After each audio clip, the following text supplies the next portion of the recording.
আসসালামু আলাইকুম, সবাই কেমন আছেন? আশা করি সবাই খুব ভালো আছেন। জিসান বাবু আলহামদুলিল্লাহ এখন ভালো আছে। আমি এখানে জিসান বাবুকে রেডি করে দিচ্ছিলাম। আমরা একটু বাইরে যাচ্ছিলাম। আমাদের বাসার পাশে কিছু নার্সারি আছে, সেখানে গিয়েছিলাম গাছ দেখতে আর কিছু গাছ কিনেওছি। গাছ তো আমার অনেক বেশি পছন্দ। গাছ থাকলে কেন জানি আমার কাছে অনেক শান্তি শান্তি ফিল আসে আর মনে হয় যে গাছ পাখি এসব একটা সঙ্গী। আর রাস্তার পাশে যে কৃষ্ণচূড়া গাছগুলো থাকে সেগুলো কার কার ভালো লাগে বলেন তো? কৃষ্ণচূড়া গাছ তো আমার অনেক বেশি ভালো লাগে। বিশেষ করে কৃষ্ণচূড়া গাছটা আমার কাছে রাস্তাতেই বেশি ভালো লাগে, মনে হয় রাস্তার সৌন্দর্য দ্বিগুণ বাড়িয়ে তোলে।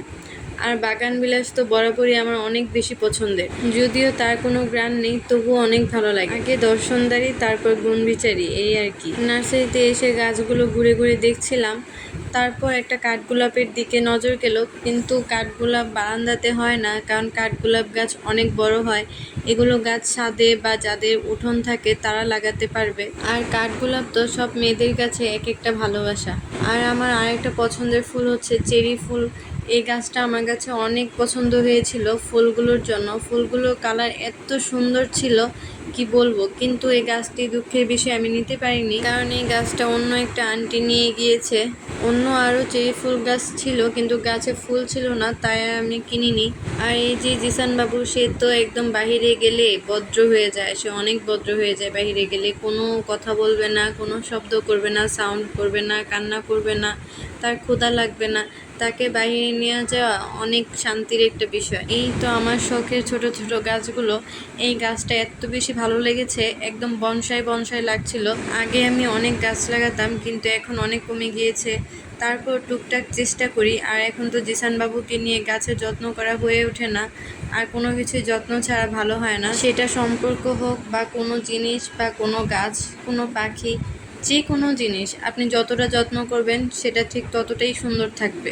এই বেলি ফুল গাছে কিন্তু যেদিন আমরা গাছটা কিনেছি সেদিনই অনেক ফুল এসেছিল। রাতের বেলা ফুলগুলো ফুটেছিল, এত সুন্দর গ্রান ছিল ফুলগুলো যে পুরো বাসা একদম গ্রান হয়ে গিয়েছিল ফুলের গ্রানে। আর এই যে ফুল গাছের মালি ফুলে পানি দিতে আসছে, সে গাছগুলো ধরার জন্য খুব চেষ্টা করছিল। সে গাছগুলো ধরে ছিঁড়ে ফেলে। সে হাঁটা শিখলে হয়তো গাছগুলো আর থাকবে না। সে খুব মনোযোগ দিয়ে গাছগুলো দেখছিল।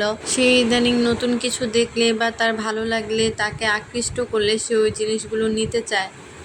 মনি, আম্মু কথা শোনো না? আম্মু ডাকছি না তোমাকে? এদিকে আসো, ব্যথা হবে। এদিকে আসো, ব্যথা হবে তো। খালি দুষ্টু করো তুমি। কি করবে? এই ময়লা, আল্লাহ জিসান খালি ময়লা ধরে। জিসান বাবু খালি ময়লা ধরে। জিসান মনি, তুমি আম্মু কথা শুনোই না। তুমি একটা পচা বাবু হইছো। জিসান বাবু, জিসান বাবু, তোমার কি মন খারাপ? তোমার মনটা কি খারাপ? জিসান বাবু, ও জিসান বাবু, বসো না। তোমার কি মন খারাপ? নাচতেছো বাবা? আর এইদিকে জিসান বাবুর খিচুড়ি মিক্সটা শেষ হয়ে গিয়েছে। জিসান বাবুর এই খিচুড়ি মিক্সটা করা খুবই কষ্টকর একটা কাজ।